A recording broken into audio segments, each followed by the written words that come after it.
He's not breathing. Somebody help him. The panicked scream tore through the hushed lobby of the Holloway Institute. It was a place built on silence and control, a temple of glass and steel, where the only sounds were the soft chime of elevators and the whisper of expensive shoes on polished marble. But this sound, raw and jagged with terror, shattered the calm completely. Leona Crestwood, a CEO who could command boardrooms with a single glance, was on her knees. Her iron-willed composure, the armor she wore every day, had cracked. Her son, Finn, a small, pale boy of 8, was gasping, his chest heaving with ragged, useless breaths. His face was turning a terrifying shade of blue. Standing a few feet away, Dr. Eris Holloway was frozen. As the Institute's star scientist, her mind cycled through diagnoses, anaphylaxis, acute asthmatic crisis, but her body wouldn't move. She was paralyzed by the sheer primal fear of watching a child suffocate. The child of the woman who held her entire career in her perfectly manicured hands. Security guards were rushing forward, fumbling with radios. Their training meant for intruders. Not this. A call had gone out to the on-site medical team, but they were a world away, 3 floors up. It was Owen Ledger, the janitor polishing the floor by the west entrance, who moved first. He dropped his buffer, its hum dying with a soft whine. He didn't run. He moved with a fluid certainty that seemed to slow time. He slid across the marble floor on his knees, his movements economical and precise. "Ma'am, I need you to give me some space," he said, his voice low and steady, cutting through Leona's frantic cries.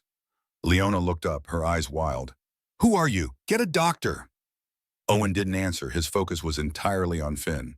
"Finn, can you hear me? I'm Owen. I'm going to help you."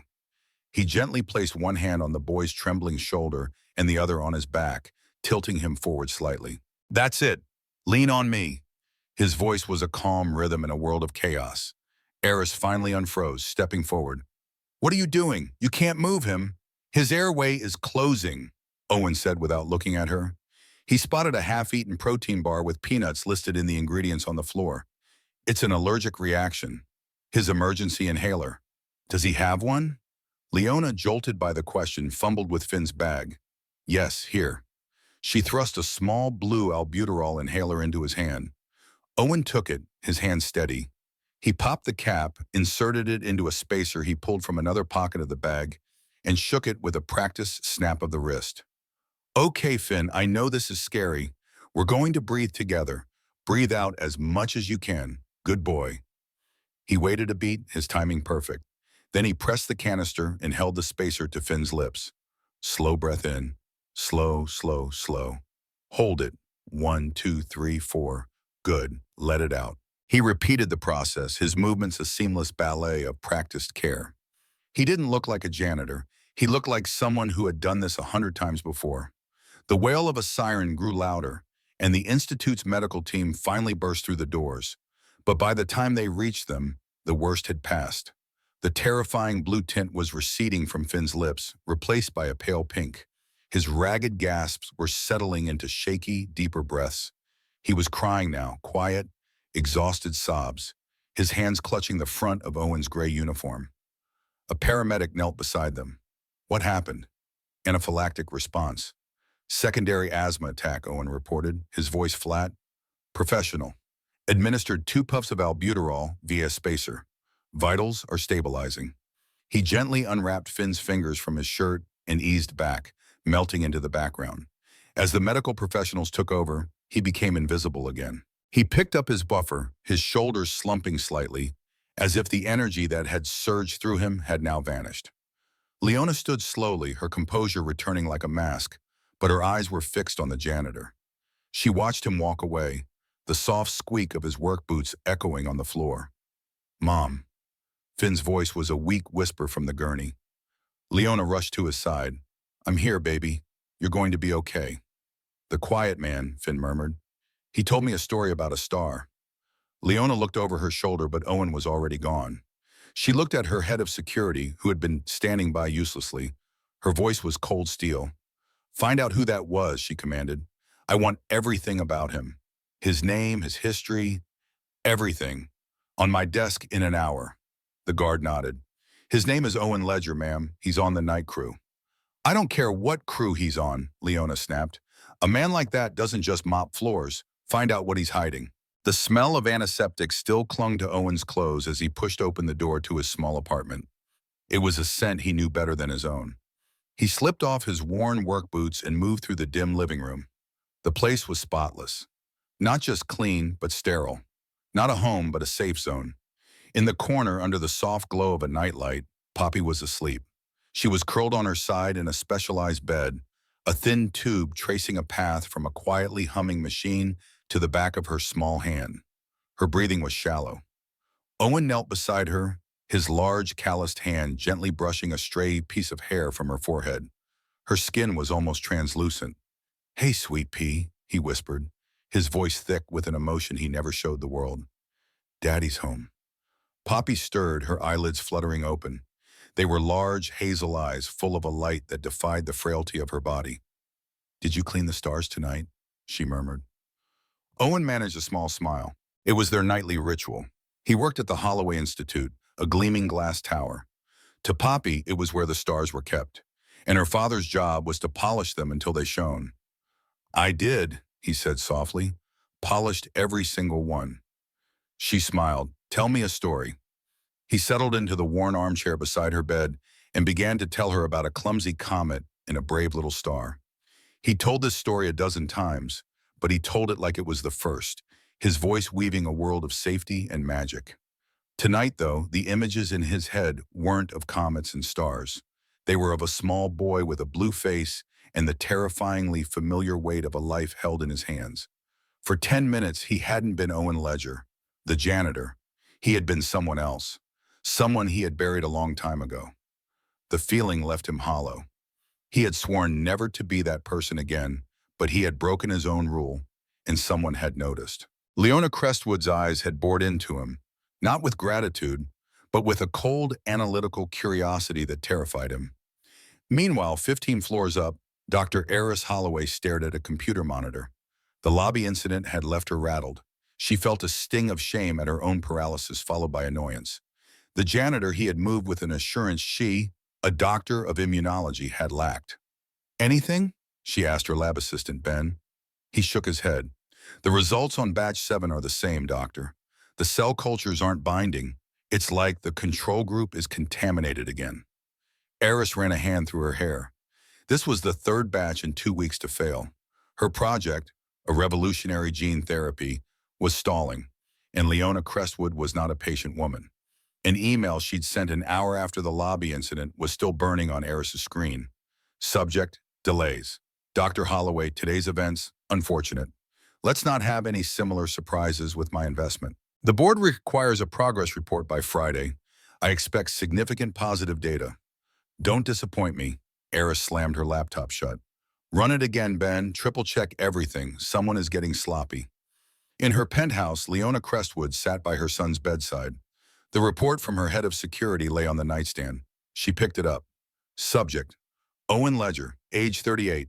Employment history, custodial services, 5 years. Warehouse logistics, 2 years. Various temporary labor, 3 years. Education, Northgate High School diploma. Next of kin, Poppy Ledger, daughter, age 7. Criminal record, none. A portrait of a completely unremarkable life. A working-class single father. It made no sense. The man she had seen on the floor was not a high school graduate who pushes a mop. He was something more. There's a gap, her security chief had told her. Almost 4 years between his last temp job and when he started in logistics. No employment records, no credit history. It's like he fell off the grid. Leona stared at the report. Owen Ledger. She didn't know what he was hiding, but she would find out. Back in his apartment, Owen sat at the kitchen table. He pulled a worn folder from a locked drawer. Inside were medical bills, insurance denials, and a single brochure for the Holloway Institute's Department of Immunological Research. He opened it, his eyes falling on a picture of Dr. Eris Holloway. Below it, he had circled a line in red ink. Phase 3 trials for HVT-074 are currently underway with unprecedented results in treating rare pediatric autoimmune disorders. Poppy's doctor had told him last week she has months, Owen. Maybe. This trial, it's her only shot. He closed his eyes, the weight of it all pressing down. His daughter's only hope was locked away in a laboratory cleaned by his own hands, run by a woman who saw him as nothing, and funded by another who now saw him as a puzzle to be solved.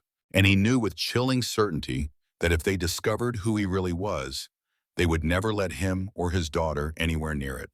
The next night, the air in the Holloway Institute felt different. Owen could feel it in the way the security guards watched him, their gazes lingering. He was no longer invisible. He kept his head down, focusing on the rhythmic swoosh of his mop, the simple work that had been his shield for years. He was cleaning the glass partition outside the main cryo-storage unit when the executive elevator chimed. Leona Crestwood stepped out. She wore tailored black trousers and a simple cashmere sweater. It was a calculated disarming. She was not alone. Holding her hand was Finn. "Mr. Ledger," Leona's voice was smooth, measured. Owen stopped mopping and turned slowly. "Ma'am, Finn has something he wanted to give you," she said, nudging the boy forward. Finn shuffled his feet and held out a folded piece of construction paper. Owen wiped his hands before taking it. He unfolded it. It was a child's drawing of two stick figures. One was small and blue, the other was tall and held a bright yellow star. "That's you," Finn whispered, pointing. "You're the star polisher." Owen felt a lump form in his throat. He crouched to Finn's level. "This is the best drawing I've ever seen, Finn. I'm going to put it in a very special place." Finn finally looked up, a small, hesitant smile on his face. "Mommy said you were brave." Leona's expression was unreadable. "I came to thank you properly, Mr. Ledger." "My son, what you did was remarkable. I've arranged for a substantial bonus to be added to your next paycheck." Owen stood carefully, folding the drawing into his pocket. "That isn't necessary, ma'am. I just did what anyone would have done." "No," Leona said, her eyes narrowing slightly. "Not just anyone could have done that. Where did you learn to handle a medical crisis with such efficiency?" The question hung in the air, sharp and pointed. Owen could feel the trap. "First aid courses. The company requires them, and I watch a lot of medical shows on TV." It was a weak explanation, and they both knew it. Leona's lips thinned. He had refused her reward and given her a lie. The file said he was a simple man. The man before her was anything but. "I see," she said. "Well, my offer stands. If there's anything you need, my office is aware." It wasn't an offer, it was a test. A man like him would eventually need something, and when he did, he would come to her, and she would get her answers. She took Finn's hand. "Come, sweetheart." As they walked away, Finn gave Owen a small wave. Owen watched them go, his heart pounding. He had survived, but this was only the beginning. He was a mouse being circled by a hawk. Later, the building settled into slumber. Owen was on the 17th floor. He was emptying the trash when a faint, high-pitched whine caught his ear, coming from Eris Holloway's main lab.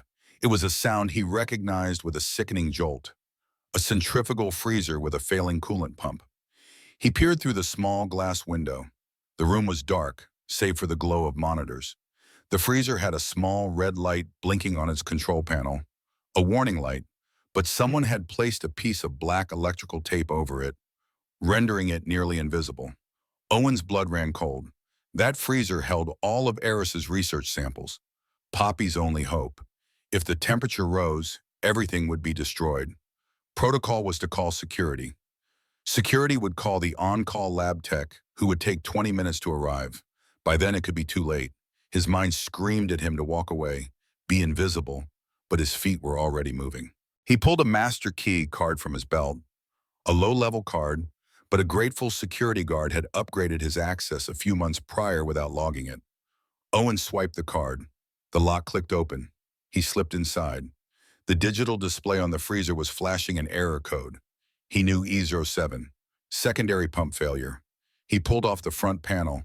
A thin, clear tube that fed coolant to the backup pump had been slightly disconnected.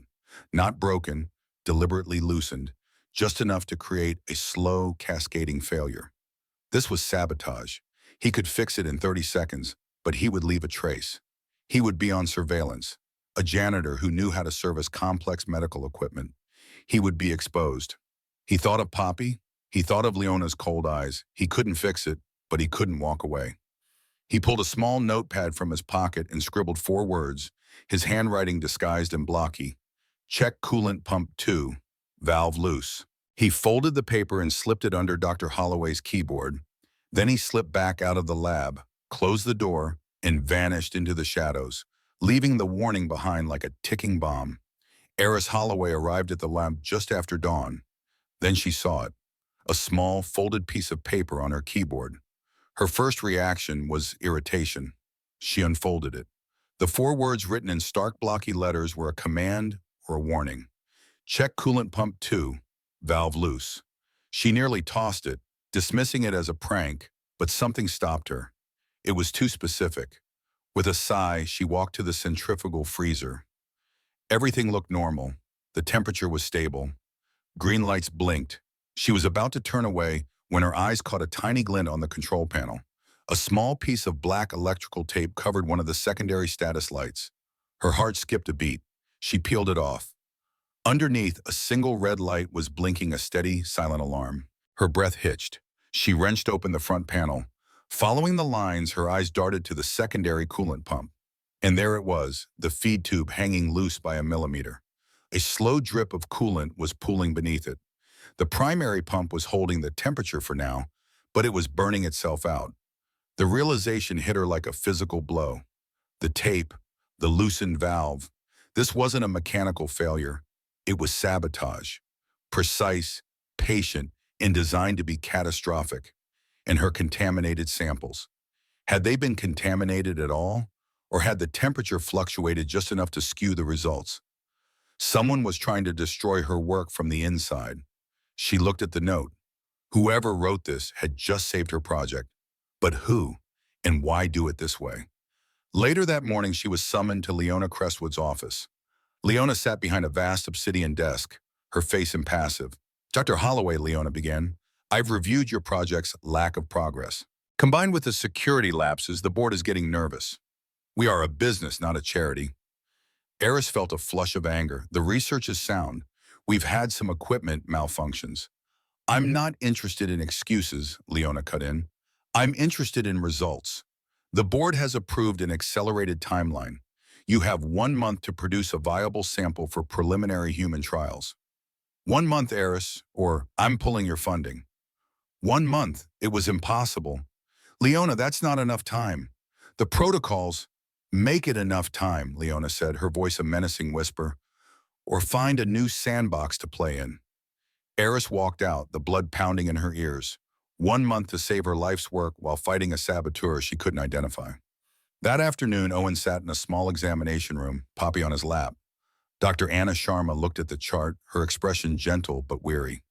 The immunosuppressants aren't holding her anymore, Owen, she said softly. Her T-cell count is dropping again. The inflammation markers are the highest they've ever been.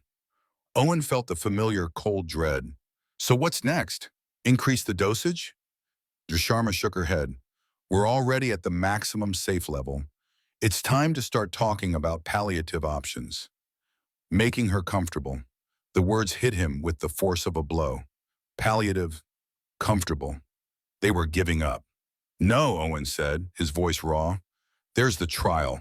The HVT-074 trial at the Holloway Institute. Owen, we've been over this. The trial is closed. They aren't accepting new patients, especially not for compassionate use. Then we get them to make an exception, Owen insisted. Dr. Sharma gave him a sad smile. You can't fight a billion-dollar corporation with hope. Owen, he left the clinic with Poppy in his arms. He could feel her life slipping through his fingers. He had saved the research, but now the clock was ticking faster, and a saboteur, a ruthless CEO, and a wall of corporate indifference stood between his daughter and her last chance. Back in her lab that night, Eris couldn't shake the image of the note. Trusting no one, she bypassed security and pulled up the raw surveillance footage from the hallway. She fast-forwarded through hours of emptiness. Then at 3:14 a.m. a figure appeared, a man in a gray janitor's uniform. He paused outside her door before swiping a card and slipping inside for no more than 90 seconds. She couldn't see his face clearly, but she could see his build, his gait. It was him, the janitor from the lobby. The idea was insane, impossible. But the evidence was right there. He left the note. A janitor. How could he possibly know what a loose valve on a secondary coolant pump was? Eris leaned closer, her heart hammering. She zoomed in on the grainy footage, trying to get a clearer image of the man who polished the floors, the man who held a secret that could save her project or prove she was losing her mind. The grainy image was a ghost, a figure in gray, moving with a purpose that contradicted his uniform. Eris watched the clip a dozen times. Owen Ledger. It defied logic, but the evidence was irrefutable. He had been in her lab. He had left the note. Witumoy. She didn't wait. She took the elevator down to the 17th floor and found him at the end of the hall cleaning the baseboards. Mr. Ledger? Owen flinched. He straightened up slowly, his face a careful mask. Dr. Holloway, you're working late. So are you, Eris replied. She held up the folded paper. Did you write this? Owen's eyes flickered to the note. He shook his head. I'm sorry, doctor. I don't know what that is. Don't lie to me, Eris said, her voice gaining an edge of steel. I have security footage of you entering my lab at 3:14 a.m. I found this note on my keyboard. Owen's composure didn't crack, but Eris saw a flicker of deep fear in his eyes. There must be a mistake, he said quietly. Sometimes we empty the biohazard bins. The bins were empty, Eris shot back, and they don't teach you how to diagnose a pending failure in a cryo-freezer secondary coolant pump in janitorial training. I'm going to ask you again. Who are you? He was trapped. The janitor persona was disintegrating. I'm the janitor, he finally said, his voice raspy. No, Eris insisted. You're not. What was it? An army medic? An engineer? Owen met her eyes, and the desperation she saw there startled her.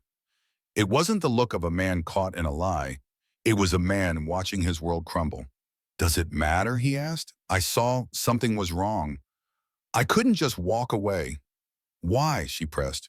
Why do you care about my research? Because your work isn't just about data and funding, doctor. The words burst out of him. Raw. It's about people running out of time. There are kids counting on you to succeed. Your project is their last hope. The raw emotion silenced her. He was talking about someone. The pleading desperation in his eyes. It was the same look she saw on parents in clinical trial waiting rooms. A new variable entered her equation. Emotive. Who are you trying to save, Mr. Ledger? She asked softly. Owen flinched. I'm just asking you to be careful. Someone is trying to stop you. The valve. It was deliberate. He was deflecting, offering her a piece of himself, but only a piece. For now, it was enough. She had a saboteur in her lab and an impossible deadline. This strange janitor might be the only person she could trust. Okay, Ledger, she said. For now, I won't ask any more questions. Your visit to my lab last night didn't happen, but I need you to be my eyes and ears at night. You see things no one else does. If you notice anything out of place, you come directly to me. Understood? Owen looked at her, a flicker of disbelief and relief in his eyes. He gave a single sharp nod. I understand.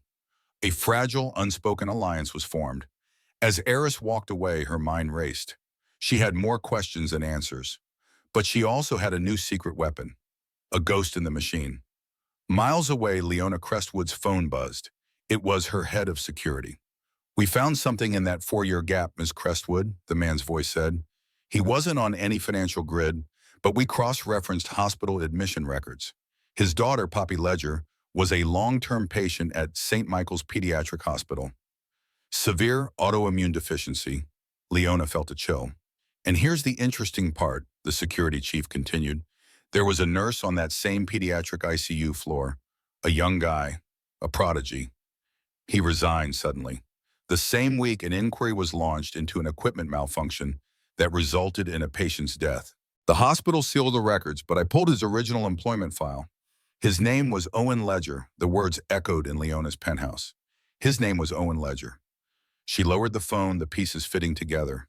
A disgraced nurse, a patient death, a sick daughter. It wasn't a puzzle anymore. It was a tragedy. Her first instinct was to eliminate the threat. A man with a history like that was a liability. He had to be fired. But then the image of Finn gasping for air flashed in her mind. She saw Owen not as a liability, but as the only person who had known what to do. And he had a daughter, a little girl named Poppy. The mother in her wrestled with the CEO. Firing him would be easy, clean, but it would also be cruel and a waste. This man had a unique set of skills and a motive more powerful than any paycheck. a motive she could use. Down on the 17th floor, Owen moved with a new purpose. His eyes weren't on scuff marks. They were on people. He was a ghost with a mission. He noticed things. Dr. Coleman, Eris's rival from oncology, was in the immunology wing far too often. A new cleaning crew had been hired, and one of them seemed particularly clumsy near the data servers. He reported it all to Eris in brief, coded notes left in a hollowed-out book on a library card. Coleman in Lab 3 again, 11 p.m., new cleaning crew, man with scar, avoids cameras. Eris in turn worked with a renewed, frantic energy. The one-month deadline felt like a declaration of war. She implemented new security protocols, trusting no one but the anonymous information from her ghost. A strange relationship was forming. He fed her information from the shadows, and she used it to protect the research that was his only hope. 2 nights later, Leona made her move. She found Owen wiping down the doors of the cryo-storage unit. He tensed the moment he heard her elevator. He turned, his face telling her he knew this was coming. "We need to talk, Mr. Ledger," she said, holding a tablet. "St. Michael's Pediatric Hospital, the ICU. You were a nurse there for 2 years, a very good one." Owen's face went pale. The mop handle clattered to the floor. "They called you a prodigy," Leona continued, relentless, until an incident with a ventilator. A 7-year-old boy died. The hospital claimed mechanical failure, but the inquiry focused on you. You resigned before they could fire you. He could barely breathe. This was his nightmare, standing before him in a $1,000 sweater. "And your daughter," Leona said, her voice softening a fraction. "Poppy, severe primary immunodeficiency." Owen finally found his voice, a broken whisper. "Please don't." "Don't what?" Leona asked. "Don't expose the fact that I have a disgraced nurse with a dead child in his past working 30 feet from a lab, conducting pediatric research." He squeezed his eyes shut. "It wasn't my fault. The ventilator was faulty. I wrote it up 3 times. They buried the reports." "It doesn't matter what I believe," Leona said coolly. "It only matters what it looks like, and right now, it looks like a liability I cannot afford." Owen braced a hand against the wall. "So, you're going to fire me?" "That was my first thought," Leona admitted. "But you saved my son's life. That buys you one chance." She swiped the tablet to a new screen. "Dr. Holloway's project is being sabotaged. My investment is at risk." Owen stared, confused.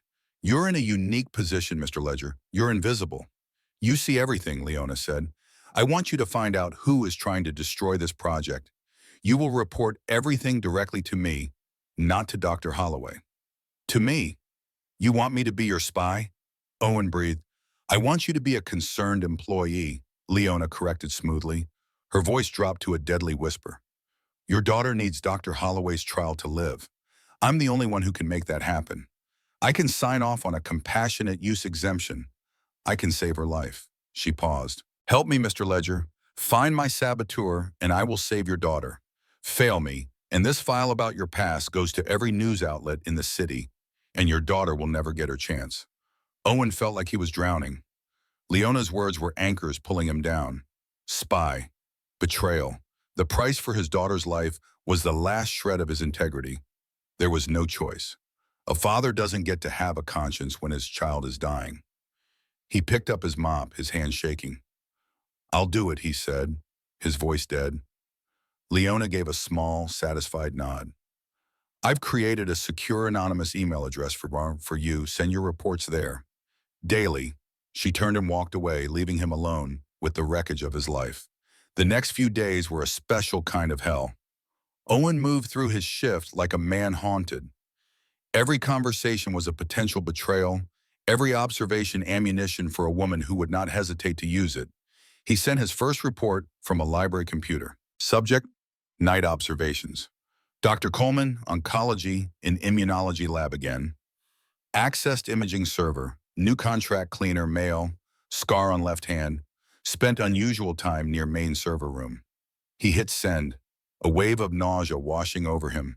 He was feeding Leona information he had already planned to give Eris. He was walking a tightrope over a canyon.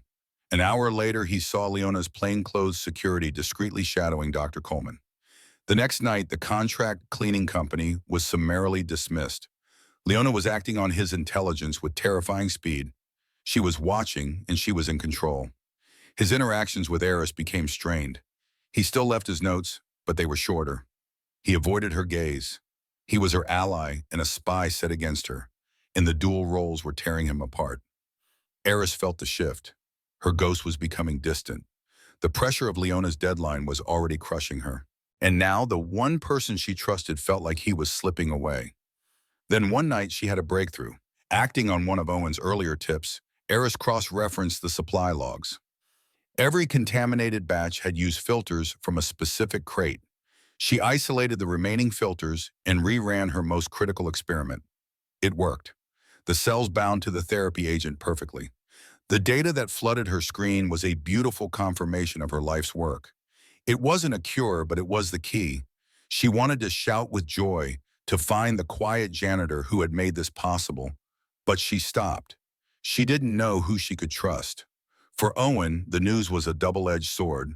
He overheard the triumphant whispers. She did it. The HVT-074 therapy. It's viable. A surge of pure hope shot through him. Poppy had a chance, but then came the cold dread. He had to report this to Leona. He sat in the library again, typing out the report. Subject, breakthrough.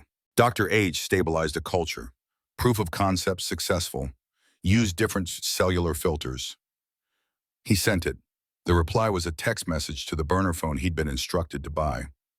Unknown number. Call me now. He stepped into a soundproofed stairwell. She answered on the first ring. Mr. Ledger, Leona's voice was crisp. Your report was promising. I want to know more. That's all I know, Owen lied. The filters were the key. Don't be naive, she snapped. A breakthrough isn't just about filters, it's about process. Dor Holloway has been secretive about her binding agent technique. What did she do differently? The temperature gradients, the sequencing medium. I need details, Ledger. I'm acquiring intellectual property. Owen froze. She was asking for the soul of Eris's work. The proprietary science Eris had protected with paranoid fervor. To give it to Leona would be the ultimate betrayal. But Poppy's face flashed in his mind. He hesitated. Leona's voice dropped, replaced by pure ice. Don't forget our arrangement. I am holding your daughter's life in my hands. I expect full transparency. Tell me exactly what she did. The silence on the line was a physical weight. Betray Eris, save Poppy. The choice was as simple and monstrous as that. But there were lines even for a desperate man. To give away the science would gut the very project that held his daughter's future. He took a breath. I can't, he said, his voice a whisper. What did you say? Leona's voice was dangerously quiet. I can't tell you that, Owen said. Miss Crestwood, I'm a janitor. I don't have access to her research notes or encrypted servers. What I told you is what I overheard. The filters. That's all I know. He was lying, betting everything on her, believing he was powerless, not defiant. The silence that followed was worse than her anger. You are making a very serious mistake, Mr. Ledger, she finally said, her voice dropping to a temperature just above freezing. I expect results, not excuses. Find a way, or I will find a way to make you regret this. The line went dead. Owen leaned his head against the concrete wall, his body trembling. He had defied her. He had chosen to protect Eris, and in doing so, had likely condemned his daughter. He finished his shift in a daze. He was passing Eris's lab on his final round when the smell hit him. A sharp, acrid odor like bitter almonds and chlorine. A volatile chemical spill. He rushed to the lab door. A large glass beaker lay shattered on the floor, its contents spreading in a sickly pool. A faint vapor was rising. Eris was in her adjoining glass-walled office, her back to the spill, completely engrossed, headphones on. The sensors hadn't triggered an alarm yet, but Owen saw the truth. The beaker hadn't just fallen. It had been positioned on a shelf directly above a heat vent that had just kicked on. Another act of sabotage aimed not at the research, but at the researcher. As he watched, the building's automated safety protocol kicked in. Heavy steel fire doors began to descend, sealing off the lab wing. Eris finally looked up, her eyes widening as the heavy door to her office began to slide shut, trapping her inside with the fumes. Owen didn't think. He acted. He sprinted to the emergency override panel, smashing the glass with his elbow. He slammed the override button, stopping the fire doors inches from the floor. It wouldn't hold long. He ran to the emergency response locker, punching in a code he had memorized years ago. He strapped a respirator over his face, grabbed a spare, and slid under the heavy fire door. The fumes were thicker inside. "Dr. Holloway," he yelled. Eris was pounding on the glass of her office, her face pale. The office door was on a separate magnetic lock. Owen found the manual release, a small lever near the floor, and wrenched it open. He burst in and thrust the spare mask at her. "Put this on. The fumes are toxic. We have to get out." She took it, her hands shaking. He grabbed her arm and pulled her out of the office. They scrambled on their hands and knees, sliding back under the fire door just as the override failed, and the door slammed shut with the force of a guillotine. They lay panting in the hallway as security guards ran toward them, alarms blaring. Eris pulled the mask from her face. She looked at Owen, who was checking her eyes, her breathing with clinical intensity. She saw him not as a janitor, but as a professional. The way he knew the codes, the way he moved through the danger, the ingrained competence of an expert. "You're a nurse," she said. A statement, not a question. The pieces clicked into place. "All this time, you're an ICU nurse." Owen, caught in the adrenaline, knowing the lie was shattered, could only give a weary, defeated nod. Before he could say more, a sharp voice cut through the chaos. "Mr. Ledger." They both turned. One of Leona's top security men stood there, his expression grim. "Miss Crestwood has seen the incident on the security feeds," the man said, his eyes locked on Owen. "She wants to see you now." The elevator ride to the top floor was the longest of Owen's life. He stared at his reflection in the polished steel doors. A man in a soot-stained janitor's uniform, his eyes wide with fear. He had saved a life, but signed his own death warrant. He had defied a queen in her own castle. The doors slid open to Leona Crestwood's private lobby. It was less an office and more a command center. Leona was standing before a wall-sized monitor, her back to him. On the screen, on a silent loop, was the security footage of the rescue. "Leave us," Leona said without turning. The security guard vanished, the door closing with a heavy click. Owen stood there waiting for the axe to fall. "The official report calls it an accident," Leona said, still watching the screen. "A cracked beaker, a faulty sensor." She finally turned, her eyes pinning him. "But you and I know that's not what happened, don't we, Mr. Ledger?" Owen swallowed. "No, ma'am. You defied a direct order less than an hour ago," she stated, her voice flat. "You refuse to give me information I am entitled to. And then you do this. You reveal yourself to be a highly trained professional masquerading as a janitor." She took a step toward him. "You have been lying to me since the moment I met you. Owen started, but the words died. Every word was true. "I have your entire file right here," she said, tapping a tablet. "I know everything, Owen. St. Michael's, the ventilator, the dead child, the cover-up." She paused. "Tell me your side of it, the part that isn't in the file." There were no more lies. He was exposed. So he told her. He spoke in a low, steady voice, the words coming in a torrent, a dam inside him finally broken. He told her about the ventilator's faulty alarm, about the 3 maintenance reports he had filed that were ignored. He told her about the little boy, Leo, who loved superheroes. He told her about the moment he found him, the alarm silent, the machine that was supposed to be breathing for him still. He told her how the hospital's lawyers had descended, how his reports vanished, how they offered him a generous severance with an ironclad non-disclosure agreement. They painted him as a negligent nurse and threatened to ruin him if he fought. He had a sick daughter. He had no choice but to take the deal and disappear. He lost his license, his career, his identity, all to protect a hospital stock price. When he finished, the silence was profound. Leona was quiet for a long time. She looked from the file to the man before her, a man broken not by a mistake, but by a system of power she knew all too well. She was a master of that system, and she knew a victim of it when she saw one. "The hospital that did this to you," she said finally, her voice laced with a cold fury, "they are a subsidiary of a rival corporation, one I have been trying to acquire." Owen looked at her, confused. "You are not a liability, Mr. Ledger," Leona said, a new sharp light in her eyes. "You are an asset, a weapon, and I have been looking for a weapon just like you. She walked to her desk and turned off the monitor. The old arrangement is over. She looked him directly in the eye, her demeanor shifting from accuser to commander. Here is the new arrangement. I am assigning my top legal team to the St. Michael's case. They will reopen the inquiry. They will find your buried reports, and they will expose the cover-up. I am going to clear your name, Owen. Your nursing license will be reinstated. Owen stared, speechless. It was an impossible dream, and I will personally fund your daughter's treatment, Leona continued, her voice ringing with power. Whether Dr. Holloway's therapy is ready or not, I will find the best doctors in the world. Poppy will get the care she needs. That is my promise. She paused, letting the weight of her offer settle. It was everything he had lost, everything he had ever wanted. In return, she said, her voice sharp as a diamond, you will work for me, not as a janitor, not as a spiewame. You will be reassigned, effective immediately, to Dr. Holloway's project. Your new title is Clinical Protocol and Safety Manager. You will be her partner. You will use your skills to protect her and my investment. You will work with her to find the saboteur. She leaned forward. You have 1 month, the same deadline I gave her. Save my project, Owen.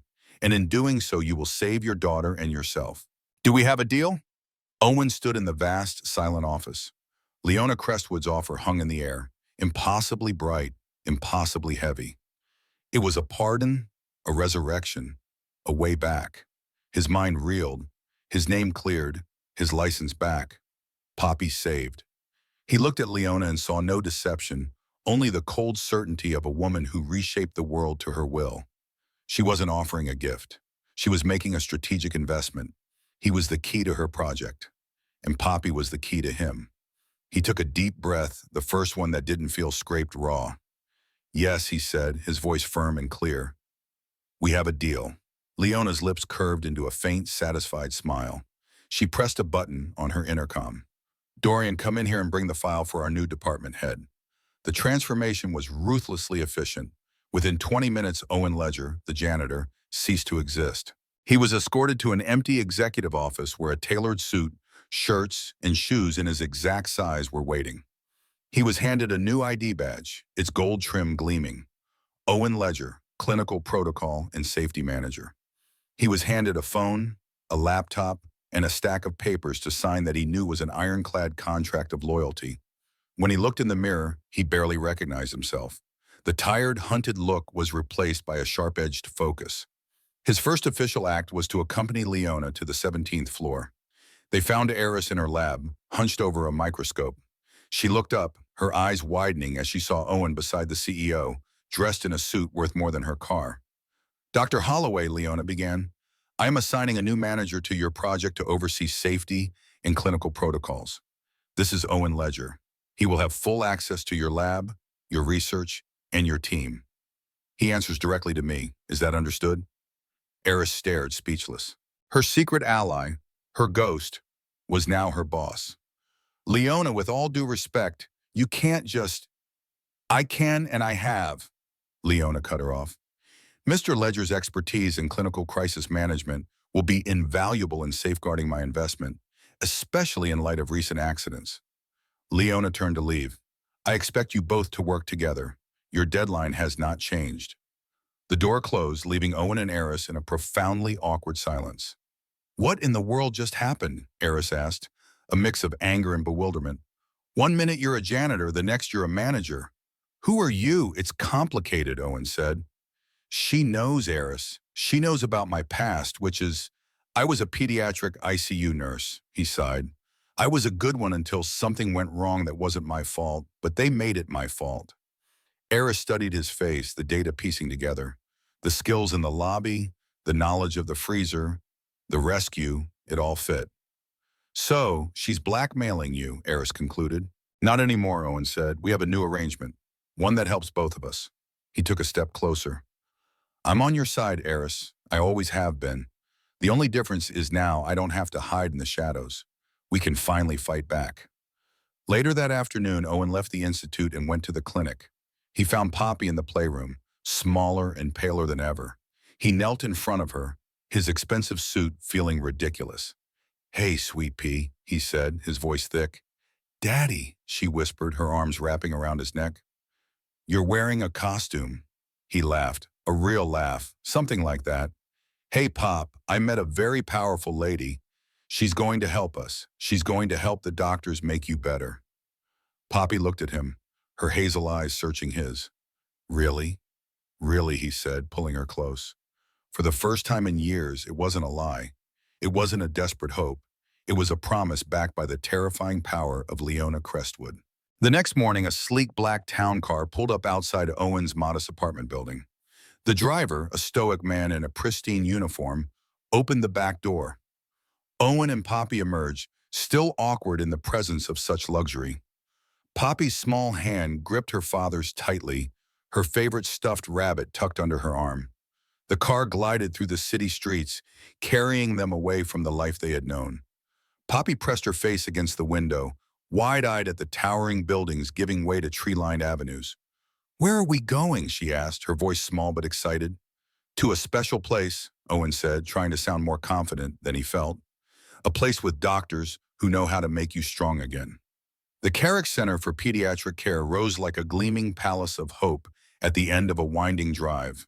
Unlike the sterile hospital corridors that had filled so much of Poppy's young life, this place was designed to feel like anything but a medical facility. The atrium soared with natural light. Plants grew in carefully tended gardens, and the air smelled of earth and flowers instead of antiseptic. They were greeted by Dr. Eleanor Williams, the facility's head of immunology. Her handshake was firm, her smile genuine. Mr. Ledger, she said, Ms. Crestwood briefed me personally. We have a team assembled and ready, and you must be Poppy. She crouched down to the girl's level. I've heard you're quite the brave young lady. Poppy nodded solemnly. My daddy polishes stars, she confided. Dr. Williams's eyes flickered to Owen, who felt heat rise in his face. Then he must be very special indeed, she replied without missing a beat. Perhaps while you're staying with us, he can tell us his star-polishing secrets. As they followed Dr. Williams through the corridors, Owen felt a weight shifting on his shoulders. Not disappearing, Poppy was still desperately ill, the saboteur still at large, his new role a fragile construction. But for the first time in years, he wasn't carrying it all alone. Back at the Holloway Institute, Eris was pacing her office, her face a storm cloud. Ben, her lab assistant, watched nervously from behind his computer. I don't care what Crestwood says, Eris fumed. I'm not having some janitor supervising my research. It's insulting. Ben cleared his throat. Technically, Dr. Holloway, he's not a janitor anymore. She shot him a withering look. You know what I mean. This man, whoever he really is, just walks in and gets handed authority over my life's work? She slammed a stack of papers down. And now I'm supposed to what? Just trust him? After he's been spying on me for who knows how long. He did save your life, Ben ventured cautiously, and he seemed to know exactly what was wrong with the freezer. Maybe he could be helpful? Eris stopped pacing. Ben's words reluctantly penetrated her anger. The man had saved her, twice if she counted the freezer. And there was the chemical attack. If he hadn't been there, and why would he help her only to sabotage her later? It didn't make sense. She thought of Owen's face when he'd talked about people running out of time. The raw pain there was real. Whatever game Leona was playing, Owen Ledger was caught in the middle of it, just as she was. Her phone chimed with a message. She glanced at it. New patient file for your review. Priority, L. Crestwood. Attached was a medical record for Poppy Ledger, age 7. Diagnosis, severe primary immunodeficiency with autoimmune complications. Current prognosis, terminal without intervention. Eris sank into her chair. So that was it, the missing piece. Leona had found Owen's weakness and was exploiting it ruthlessly, but in doing so, she had just revealed something crucial. Owen wasn't working against Eris. He was desperate to see her succeed. A strange calm settled over her. Knowledge was power, and now she knew what was really at stake. When Owen Ledger returned to the lab, she would be ready for him. Owen spent the day at the Carrick Center, watching as Poppy underwent a battery of tests. Dr. Williams was thorough but gentle, explaining each procedure to Poppy in terms she could understand. By afternoon, the little girl was exhausted, sleeping peacefully in her new room with its view of the gardens. Owen stood at the window, watching the sunset paint the sky in shades of gold and pink. His phone buzzed with a message from Leona. Legal team assembled, first filing against St. Michael's tomorrow. Pressure points identified. Clock is ticking on both fronts. Report to Holloway tomorrow, 8 a.m. He should have felt elated. The wheels were in motion to clear his name, to save his daughter. Instead, he felt a creeping unease. Leona Crestwood didn't do anything out of kindness. If she was moving this quickly, it meant she saw an advantage for herself. And if her advantage ever disappeared, where would that leave him and Poppy? The next morning, Owen arrived at the Institute precisely at 8 a.m. The security guard who had once barely glanced at him now nodded respectfully, calling him sir. The executive elevator, once forbidden territory, opened for his badge. The transformative power of a tailored suit in Leona Crestwood's favor was unsettling. He found Eris already in the lab, reviewing data. She didn't look up when he entered. "Morning, Dr. Holloway," he said, unsure how to navigate this new dynamic. "Mr. Ledger," she replied coolly. "Or should I call you Nurse Ledger? Or is it Spy? I'm not sure of the correct protocol." Owen flinched but held his ground. "I deserve that. But I wasn't spying on you, Eris, not in the way you think." She finally looked up, her eyes sharp. "So enlighten me, what exactly were you doing?" He took a deep breath. "I was trying to protect my daughter, and your research was her only hope." To her credit, Eris didn't pretend ignorance. She placed a tablet on the desk between them, Poppy's file displayed on the screen. "Leona sent me this. She wants me to believe you're just a desperate father, that we're on the same side. Is that true?" "Yes," Owen said without hesitation. "It's the only thing that's been true from the beginning." Eris studied him for a long moment, weighing his words against everything she knew. Finally, she pushed a stack of files toward him. "Then prove it. These are the research protocols, the security protocols, the equipment specifications, everything you would need if you wanted to sabotage this project completely." She folded her arms. "Or everything you would need to help protect it. Your choice, Owen Ledger. Show me who you really are." It was a test, and they both knew it. Owen picked up the files and began to read, his trained medical mind absorbing the complex information with practiced ease. After 20 minutes, he looked up. "Your binding agent separation process is vulnerable," he said. "The temperature fluctuations you're attributing to equipment failure, they're too precise, too regular. Someone's manipulating the environmental controls remotely. And these contaminated filters?" He tapped a supply log. "They're all from the same vendor, a subsidiary that was just acquired 3 months ago by Nexelon Pharmaceuticals." Eris's eyes widened. Nexelon was their biggest competitor in immunotherapy research. "How could you possibly know all this?" she demanded. "Because before I was a nurse, I was in biomedical engineering," Owen said quietly. "I switched to nursing because I wanted to work with people, not machines.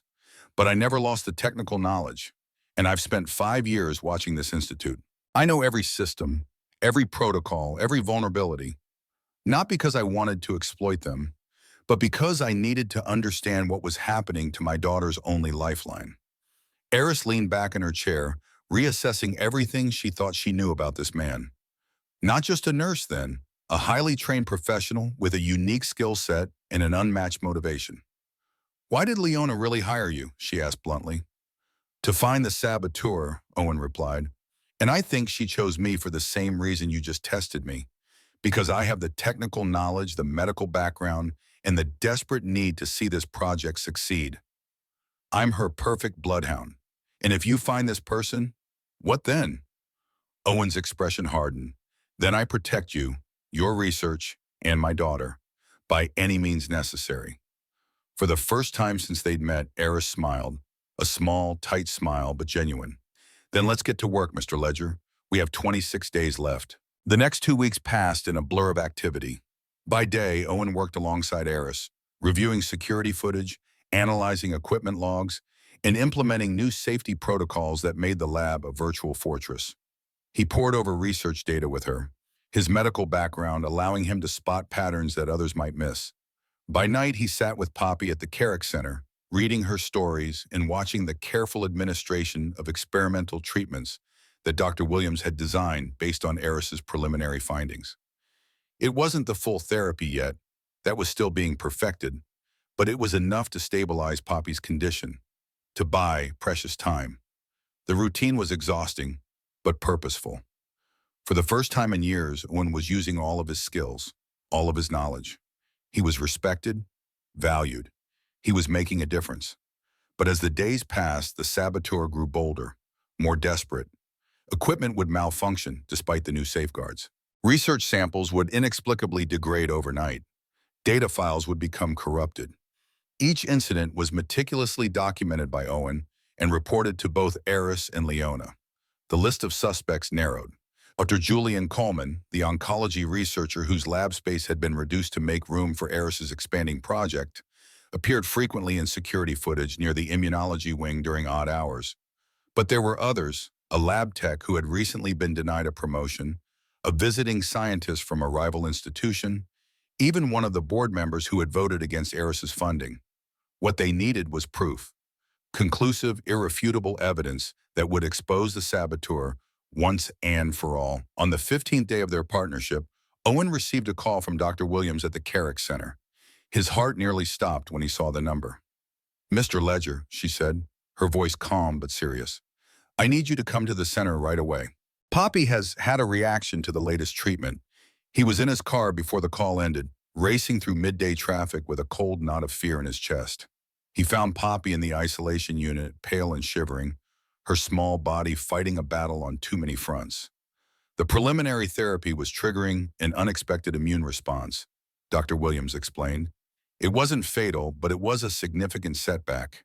They needed to adjust the approach, recalibrate the treatment. They needed more time. Owen sat by Poppy's bedside long after she had fallen asleep, her fever finally breaking in the early hours of the morning. He texted Eris, explaining his absence.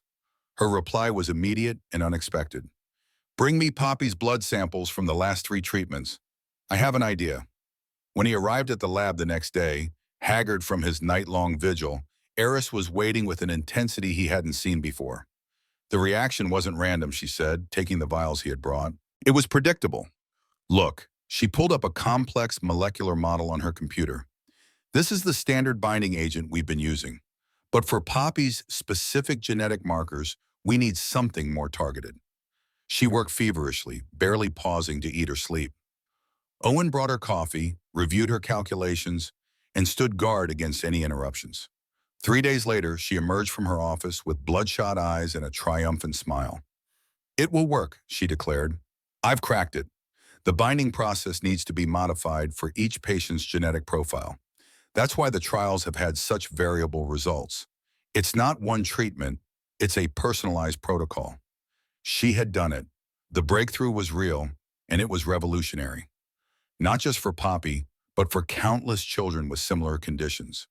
Owen wanted to embrace her, to thank her for what she had accomplished, but their relationship was still too new, too fragile for such gestures.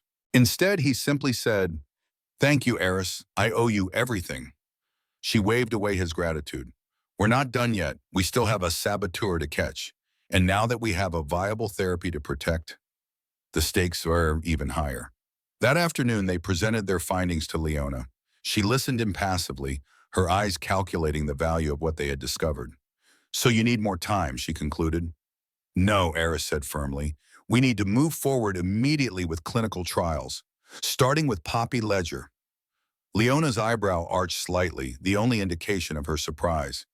"And you're confident this will work? Without the standard testing phases?" "As confident as I can be, given the constraints," Eris replied. "We've run every simulation, every model. The therapy is sound, and Poppy doesn't have time for bureaucratic delays." Leona turned to Owen. "And you? What does the father think?" He met her gaze steadily. "I think that my daughter is dying. I think that Dr. Holloway has created a miracle. And I think that if anyone tries to stop this from happening, I'll tear this institute apart brick by brick." There was a long silence as Leona regarded them both. Finally, she nodded. "Very well. I'll expedite the compassionate use authorization.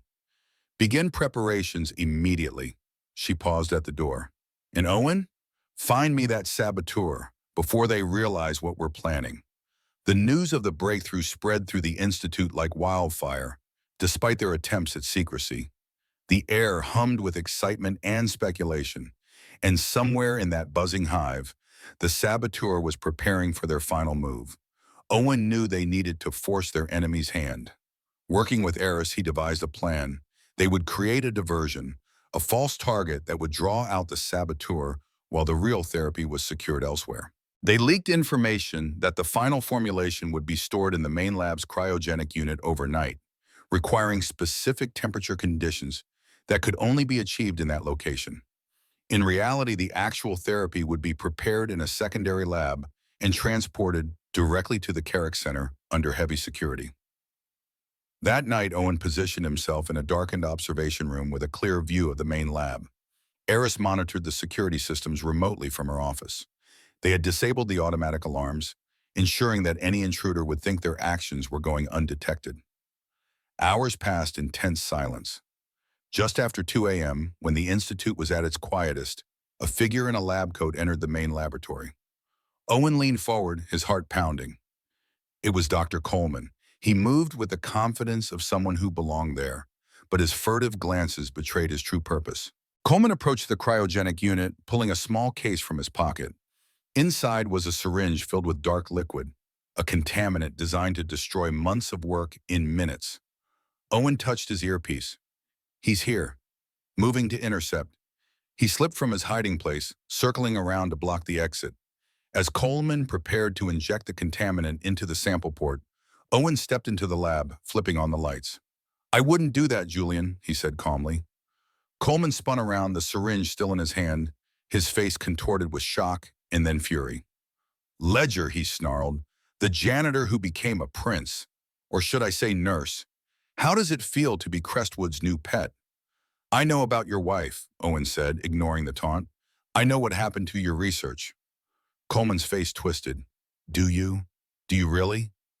"She was dying, and I was close, so close to a treatment that could have saved her.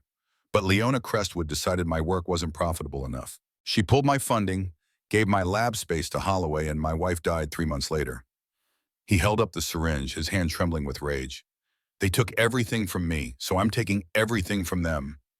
Owen took a step forward, hands raised placatingly. "I understand loss, Julian. I understand desperation. But this isn't the way. Think about the children who will die without this therapy. Children like my daughter." Coleman faltered, genuine confusion crossing his face. "Your daughter? She has primary immunodeficiency," Owen explained. "She's dying, just like your wife was dying. And this therapy is her only hope." Coleman's eyes darted between Owen and the cryogenic unit. "Then why are you here? Why aren't you with her?" "Because I'm trying to protect the research that will save her life," Owen said. "The research you've been trying to destroy." Coleman's laugh was bitter, hollow. "Save her? You think Crestwood cares about saving children? She cares about profit margins and market share. As soon as this therapy is proven effective, it will be priced so high that only the wealthiest families can afford it, your daughter included." Owen shook his head. "Not this time. I've made sure of it. The licensing agreement includes provisions for affordability and accessibility. Leona signed it yesterday, in exchange for my cooperation." Coleman stared at him, suspicion warring with desperate hope. "You're lying." "No, I'm not," Owen said, taking another careful step forward. "I've been where you are, Julian. Betrayed by the system, by people with power. I lost my career, my reputation. But this, what you're doing, it won't bring your wife back. It will just cause more pain, more loss." He held out his hand. "Give me the syringe, Julian. Please, let me help you find another way to fight back." For a long, tense moment, Coleman stood frozen, the syringe clutched in his white-knuckled grip. Then, with a sound like a wounded animal, he hurled it against the far wall, where it shattered, the dark liquid spattering harmlessly on the floor. His knees buckled, and he sank to the ground, his rage dissolving into grief. Owen knelt beside him, placing a steadying hand on his shoulder. Behind them, security guards rushed in, summoned by Eris, who had been watching the confrontation remotely. As they led Coleman away, his eyes met Owen's one last time. "Save your daughter, Ledger," he said, his voice hollow. "But watch your back with Crestwood. She'll use you up and throw you away, just like she did to me." The words followed Owen like a shadow as he made his way to Leona's office to report the night's events. She received the news of Coleman's capture with cool satisfaction, as if she had expected nothing less. "Well done, Mr. Ledger," she said. "You've fulfilled your part of our arrangement. The saboteur is caught, the therapy is secure, and your daughter's treatment begins tomorrow." She slid a folder across her desk toward him. "And as promised, my legal team has made progress. St. Michael's Hospital has agreed to preliminary discussions regarding your case. The evidence of their negligence and subsequent cover-up is compelling." Owen took the folder, feeling a strange numbness. He should have been elated. Everything was falling into place exactly as Leona had promised. His name would be cleared. Poppy would receive the treatment she desperately needed. His future, so long a bleak and narrowing tunnel, was suddenly opening with possibilities. But Coleman's warning echoed in his mind. "She'll use you up and throw you away." "Thank you, Ms. Crestwood," he said carefully. "I appreciate everything you've done." Her smile didn't reach her eyes. "We've done, Owen. This has been a mutually beneficial arrangement. The Institute retains groundbreaking research. I acquire a valuable asset in you, and your daughter receives life-saving treatment. Everyone wins." But as he left her office, Owen couldn't shake the feeling that in Leona Crestwood's world, the game never truly ended, and the rules could change at any moment. The next morning, in a specially prepared room at the Carrick Center, Poppy sat propped against pillows, her small face solemn as Dr. Williams explained the procedure. Owen held her hand, his heart pounding with equal parts hope and terror. Eris stood nearby, watching as the therapy she had created was prepared for its first real test. She had insisted on being present, despite having been awake for nearly 48 hours straight. "It's going to feel cold, sweetie," Dr. Williams told Poppy as she prepared the IV line, "and you might feel a little sleepy afterward." "That's normal. Will it hurt?" Poppy asked in a small voice. "Just a tiny pinch," the doctor promised. "And your dad will be right here the whole time." Poppy looked up at Owen, her hazel eyes wide with trust. "Will I be able to run and play after this, like the other kids?"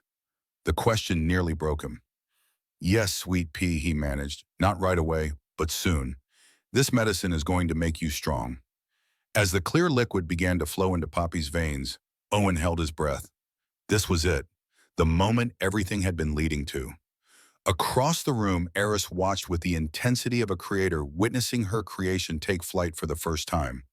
The first hour passed without incident. Poppy's vital signs remained stable. The second hour brought a slight fever, quickly controlled with medication. By the third hour, preliminary blood tests showed exactly what they had hoped for. The therapy was binding successfully, beginning the long process of rebuilding Poppy's compromised immune system.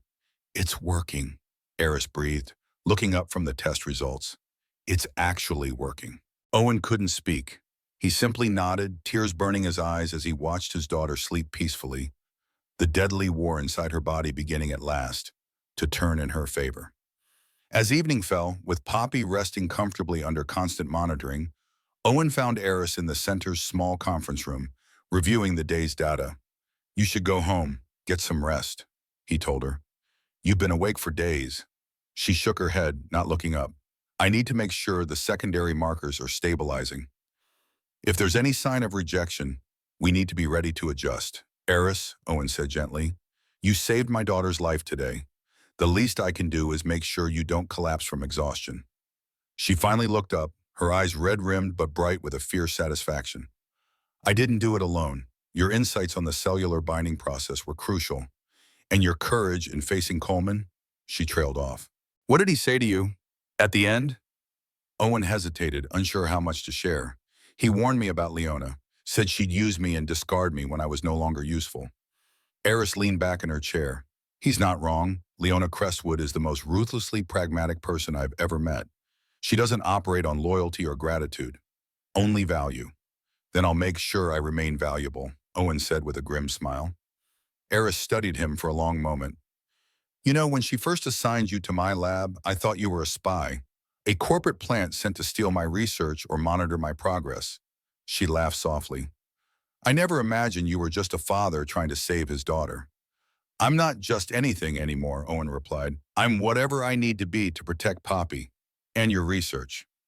There was something in his tone that made Eris look at him sharply.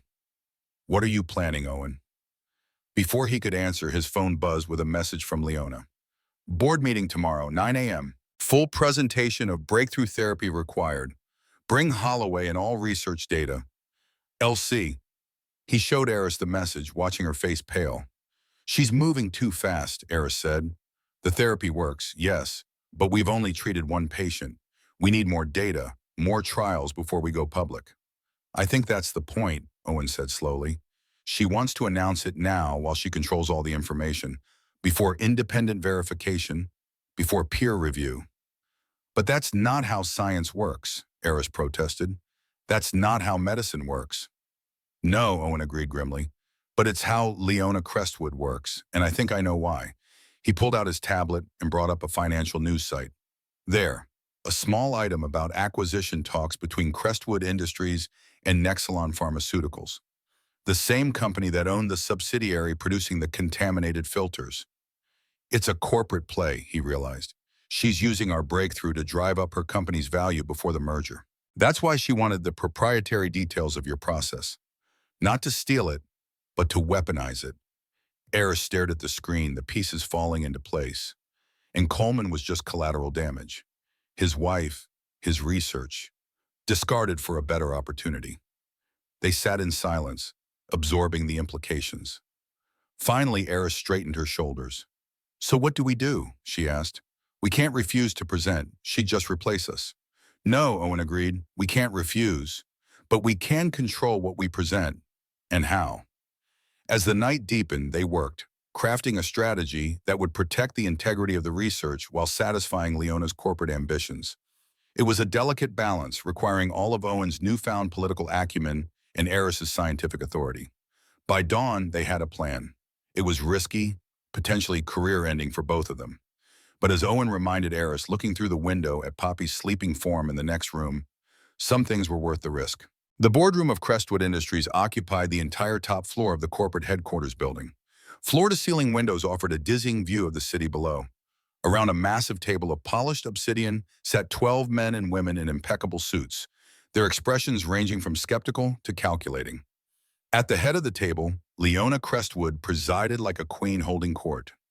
Owen and Eris stood before them, the culmination of years of work contained in the presentation they were about to deliver.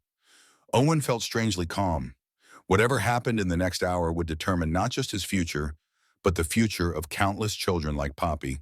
The weight of that responsibility steadied him.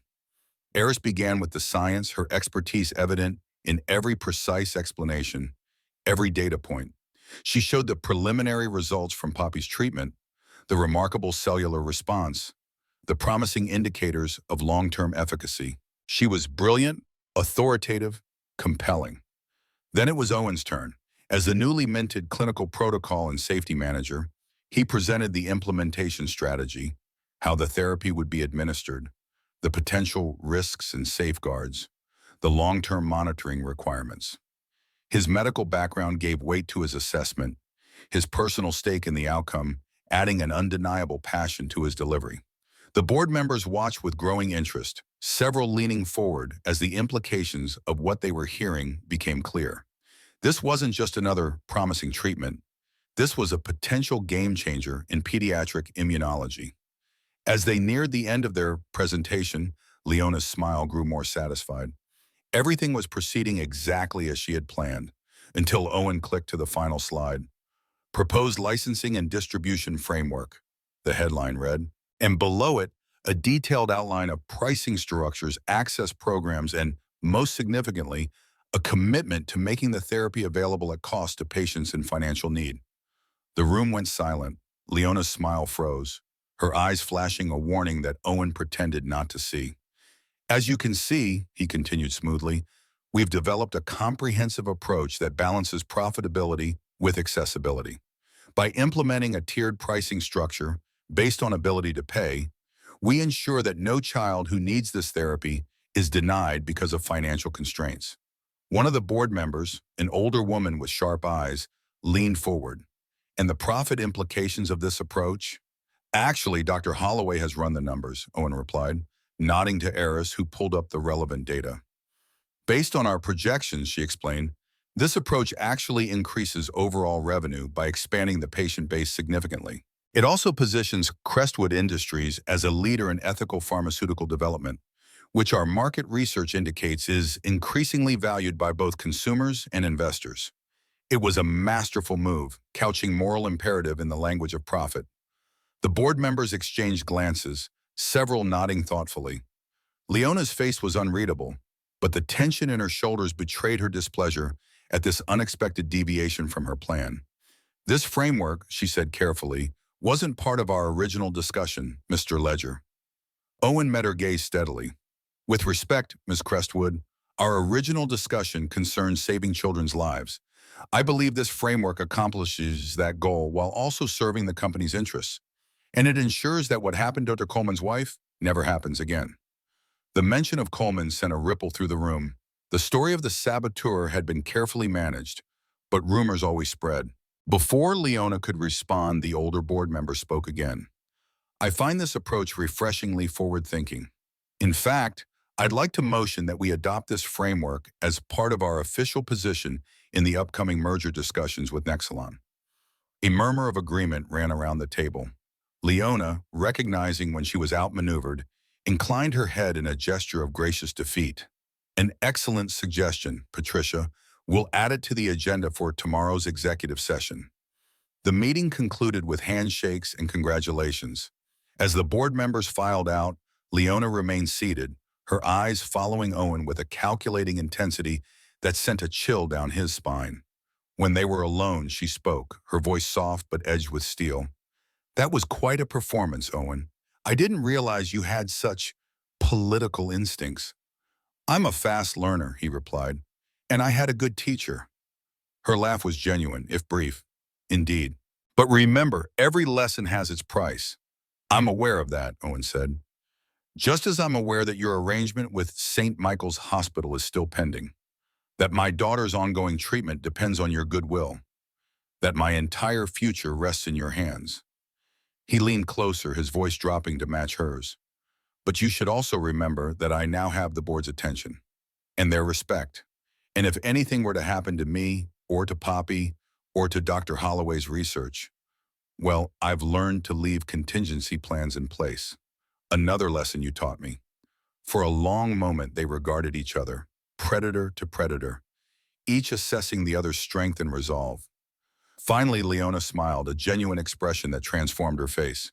You know, Owen, I think I might have underestimated you. That's not something I say often. She stood, smoothing her immaculate suit. The merger with Nexelon proceeds next week. Your position as head of clinical implementation for the combined research division is confirmed. Dr. Holloway will have her funding doubled. And as for St. Michael's, she checked her watch. My lawyer should be filing the final settlement papers as we speak. Your name will be fully cleared by the end of the day. Owen stared at her, caught off guard by this sudden capitulation. Why, he asked simply. Leona gathered her papers, her movements precise and unhurried. Because good weapons are hard to find, Mr. Ledger, and exceptional ones should be respected, used judiciously, maintained carefully. She paused at the door. Besides, you saved my son's life, and now you've helped save my company. Let's call it even. As she left, Owen remained standing in the empty boardroom, the enormity of what had just transpired washing over him. He had gone from janitor to executive, from disgraced nurse to respected medical authority, from desperate father to powerful advocate. All in less than a month, his phone buzzed with a message from the Carrick Center. Poppy's latest test results were in. The therapy was working even better than expected. Her immune system was rebuilding itself, cell by miraculous cell. He texted Eris the news, adding a simple thank you that could never convey the depth of his gratitude. Her reply came moments later. No thanks needed. Just come back to the lab tomorrow. We have work to do. And they did. So much work. So many children waiting for the miracle that Poppy was already receiving. So much potential locked in Eris's brilliant mind and Owen's practical experience. So much good they could do together. As Owen left the towering corporate headquarters, the setting sun painted the glass and steel in shades of gold and crimson. Somewhere in that gleaming city was a small apartment he no longer needed, a janitor's uniform he would never wear again, and a little girl whose future had just transformed from a narrowing tunnel to an expanding universe of possibility. He thought of Coleman, whose grief had twisted into destruction. He thought of Leona, whose ruthless pragmatism had ultimately served a greater good. He thought of Eris, whose genius had needed his protection to flourish. And he thought of himself, not as a weapon or an asset or a liability, but as a father who had moved heaven and earth to save his child, a man who had lost everything and found his way back through darkness to an unexpected light. 6 months had passed since the breakthrough at the Holloway Institute. Autumn had painted the city in shades of amber and gold, leaves swirling in the crisp morning air as Owen pulled his car into the parking space marked with his name. Clinical Director was etched on the small plaque beneath, a title that still felt strange when he said it aloud. The newly established Leo Project wing gleamed in the morning sunlight, its modern architecture a statement of purpose and hope. Inside these walls, children with rare immune disorders received the treatment that had saved Poppy's life, regardless of their family's financial circumstances. It was Owen's domain now, a kingdom built from the ruins of his shattered past. As he walked through the atrium, staff greeted him with respect, none aware that less than a year ago, he had been invisible to them, just another gray uniformed janitor polishing floors in the night. The transformation still struck him as surreal, like waking from a dream only to find the dream had become reality. In his office, he found a small wrapped package waiting on his desk. No card, no note, just an elegant silver ribbon that he recognized immediately as Leona's signature touch. The woman never did anything without calculation, even gift-giving. He unwrapped it carefully, half expecting some new manipulation disguised as generosity. Inside was a small silver pin, shaped like a perfect star, gleaming in the morning light. Simple, elegant, and loaded with meaning that only the two of them would fully understand. He held it in his palm, feeling its weight, a reminder of who he had been, who he had become, and the price of that transformation. His phone buzzed with a text from Dr. Williams at the Carrick Center. "Poppy's latest blood work is in. Call me when you can." Owen's heart still skipped whenever these messages came. The parent in him never fully at ease, despite months of positive reports. He dialed immediately, pacing by the window as he waited for her to answer. "Morning, Owen," Dr. Williams greeted him, the warmth in her voice already easing his anxiety. "I'm looking at Poppy's results right now, and they're remarkable. T-cell counts normalized, inflammation markers at the lowest we've ever seen. She's officially in full remission." The words washed over him like sunlight breaking through clouds. Full remission. The phrase medical professionals use cautiously, reluctantly, only when the evidence was overwhelming. For a child with Poppy's diagnosis, it was as close to a miracle as medicine allowed. "Are you sure?" he asked, his voice catching. "There's no mistake?" "I ran the tests twice myself," she replied. "Owen, this isn't just good news, it's unprecedented. We're documenting Poppy's case for the New England Journal of Medicine. With your permission, of course." "Yes, of course," he said automatically, still processing the magnitude of what she was telling him. "Can I see her today? Does she know?" "She doesn't know yet. I thought you might want to tell her yourself.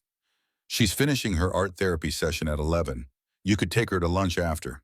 Yeah, and when he hung up, Owen sat heavily in his chair, the silver star pin still clutched in his hand. Emotions crashed through him. Relief, joy, gratitude, disbelief, a tempest too powerful to contain. For 5 years, he had lived with the certainty of his daughter's death, had watched her small body grow weaker as the disease consumed her from within. Now, against all odds, she was healing. She would have a future. He closed his eyes, breathed deeply, and allowed himself a moment to simply feel the weight of this gift.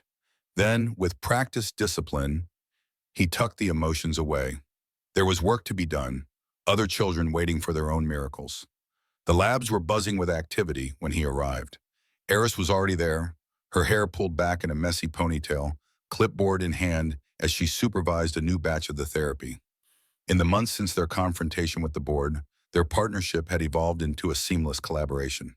Her brilliant theoretical mind complemented his practical medical experience, each pushing the other to refine and improve the treatment protocol.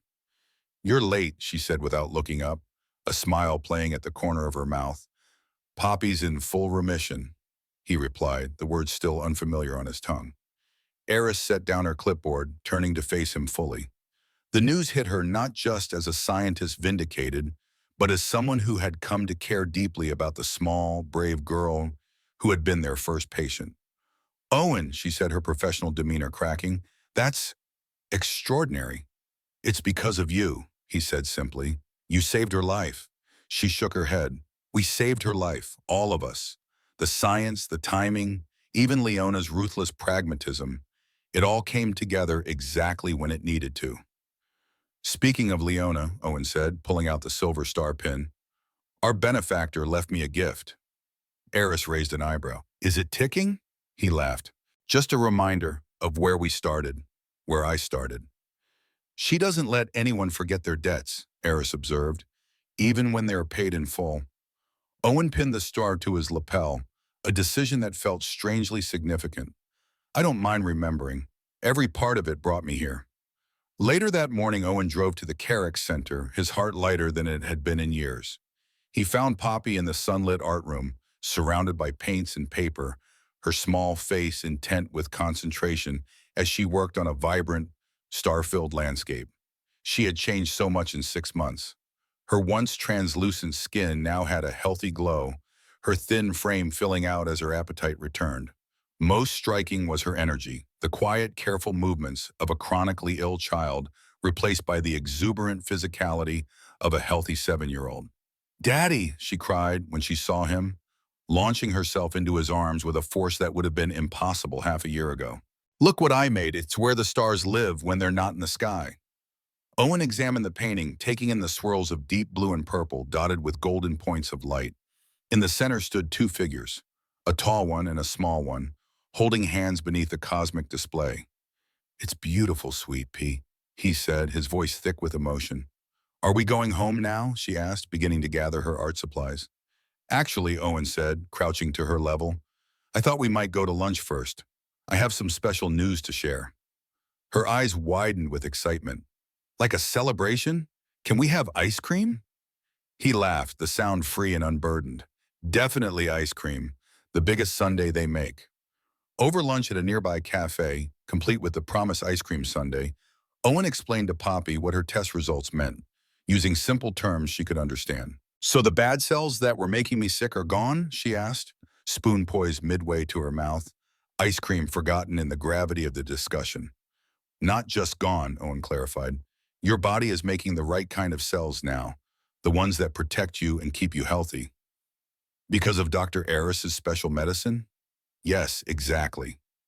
Poppy considered this, her small face solemn with thought. Then she asked the question he'd been dreading. Does this mean I don't have to live at the center anymore? Can we go home? Home. The word hung between them, complex and loaded. Their small apartment had never been much of a home, more of a medical way station, maintained with clinical sterility for Poppy's protection. Owen had kept the lease, unable to completely let go of their past life even as he moved forward. But now, with her recovery, they needed something different, something better. Actually, he said, I was thinking maybe we could find a new home. A house maybe, with a yard where you could play. Would you like that? Her eyes lit up. Could I have a dog?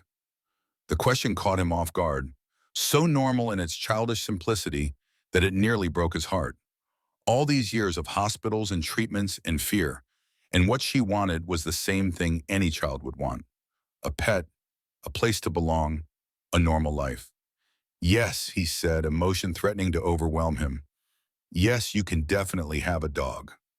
As they finished their meal, Owen noticed a familiar figure entering the cafe. Leona Crestwood, elegant as always in a tailored suit, her son Finn at her side. The boy had grown since their first encounter in the institute lobby, his shy demeanor gradually giving way to a quiet confidence. Leona spotted them immediately, her practiced eye missing nothing. She steered Finn toward their table, her smile professionally warm. Mr. Ledger, she greeted. What a pleasant surprise. Ms. Crestwood, Owen replied with a nod. Finn, good to see you again. The boy smiled, recognition lighting his eyes. You're the star polisher, he said, from the picture I drew. That's right, Owen confirmed, touched that Finn remembered. And this is my daughter, Poppy.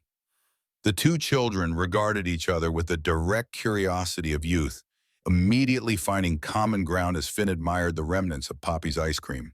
"We're celebrating," Poppy announced proudly. "My bad cells are gone, and I'm getting a doll." Leona's eyebrow arched slightly as she glanced at Owen. "Full remission?" she asked quietly, understanding the significance immediately. He nodded, unable to keep a smile from spreading across his face. "Just confirmed this morning." Something flickered across Leona's features. Satisfaction, perhaps, or vindication.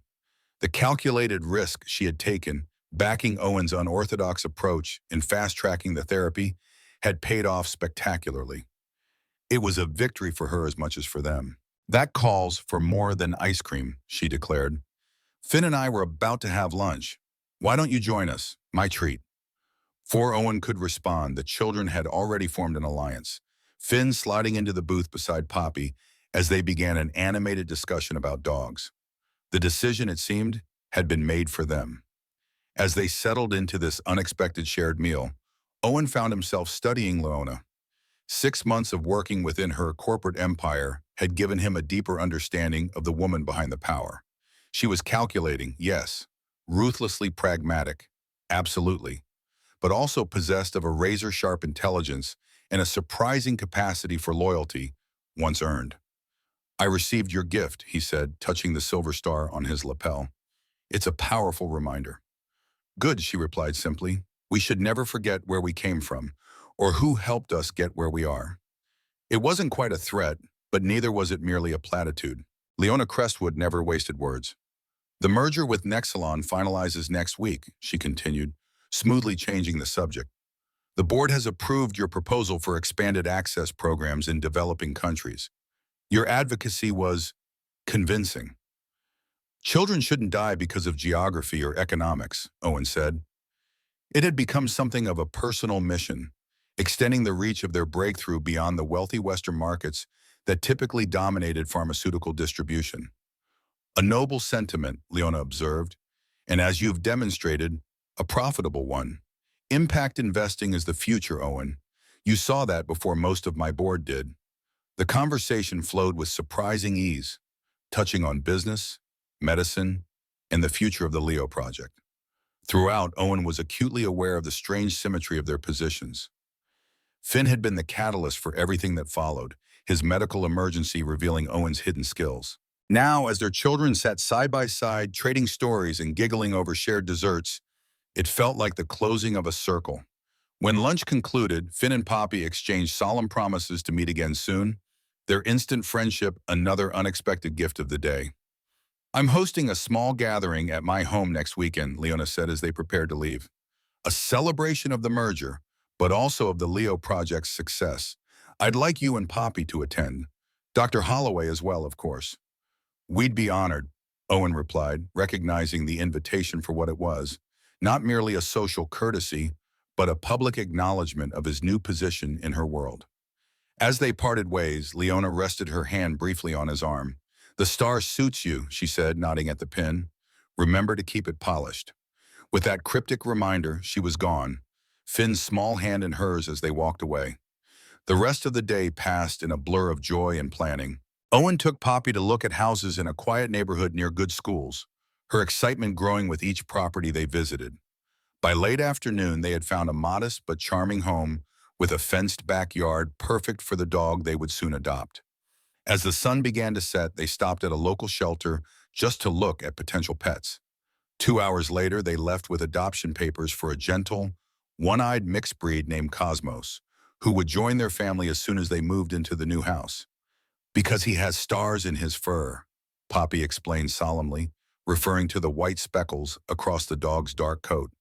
"And because you told me that Cosmos means all the stars together." That night, back at the Carrick Center, Owen sat beside Poppy's bed for their nightly story ritual. But instead of the fantastical tales of stars and comets he usually invented, Poppy asked for a different story. "Tell me about when you were a nurse," she requested, her eyes serious. "The real story, not a pretend one." Owen hesitated. He had always protected her from the darker aspects of his past, the injustice and loss that had shaped their lives for so long. But with her recovery came a new need for honesty, for building a foundation of truth between them. So he told her in simple terms, about his work as a pediatric ICU nurse, about how much he had loved helping sick children get better, about the little boy named Leo who had died because of a broken machine, about how some grown-ups had blamed him unfairly, and how that was why he had to become a janitor for a while. "But now you're a doctor again," Poppy said, her brow furrowed as she processed the story.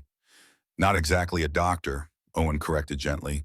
"But yes, I'm back in medicine. Helping children like Dr. Eris helped you." Poppy nodded, satisfied with this resolution. "I think Leo would be happy about that," she said with the simple wisdom of childhood. "That you're helping other kids now." Owen swallowed hard, unexpected emotion rising at her words. "I think so too, sweet pea." As Poppy drifted off to sleep, Owen remained by her bedside, watching the peaceful rise and fall of her chest. Tomorrow they would begin packing her things. In 2 weeks, they would move into their new home. In a month, she would start at a regular school for the first time in her life. The future that had been stolen from them was finally returned, expanded with possibilities neither had dared to imagine. Later that evening, Owen found himself walking the quiet corridors of the Institute, drawn back to the place where everything had changed. The building was mostly empty at this hour, the daytime bustle replaced by the hush of essential systems and the occasional security guard making rounds. He rode the elevator to the 17th floor where Eris's lab had been.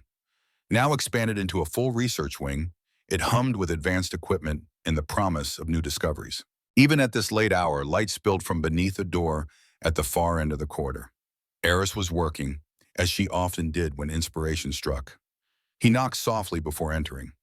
She was bent over a microscope, hair escaping from her ponytail, completely absorbed in whatever she was observing. "It's almost midnight," he said by way of greeting. "Even brilliant scientists need sleep." She looked up, blinking as if returning from another world. "Owen, what are you doing here so late?" "I just came from telling Poppy about my past," he said, sinking into a chair across from her. "The real story, about St. Michael's and Leo." Eris pushed away from the microscope, giving him her full attention. "How did she take it?" "Better than I expected. Children have an amazing capacity to process difficult truths when they're presented honestly." He paused. "She said she thought Leo would be happy that I'm helping other kids now." "Wise beyond her years," Eris observed with a soft smile. "What about you?" Owen asked, nodding toward the microscope. "What has you working at this hour?" Her eyes lit with excitement. "I think I've found a way to adapt the therapy for autoimmune disorders beyond primary immunodeficiency. Rheumatoid conditions, multiple sclerosis, potentially even certain types of diabetes. The binding mechanism is the key, if we can recalibrate it to target specific cell types." She launched into a detailed explanation of her theory, her hands moving animatedly as she described the molecular interactions she envisioned. Owen followed closely, his medical background allowing him to grasp the implications of what she was proposing. "This could help millions," he said when she finished. "Not just rare cases like Poppy's." "Exactly," she agreed, her exhaustion forgotten in the thrill of scientific possibility.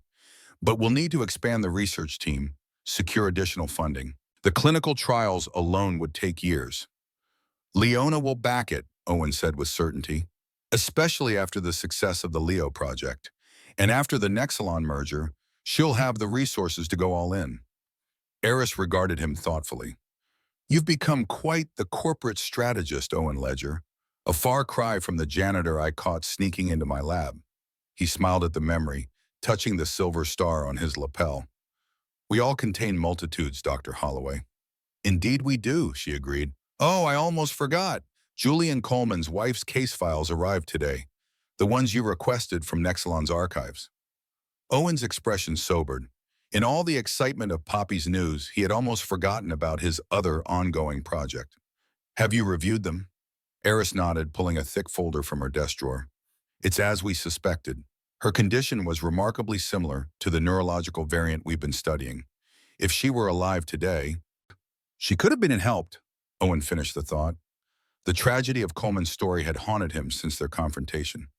The man had lost everything: his wife, his research, his career, his freedom, all because the system had valued profit over a single human life. "What are you planning to do with this information?" Eris asked carefully.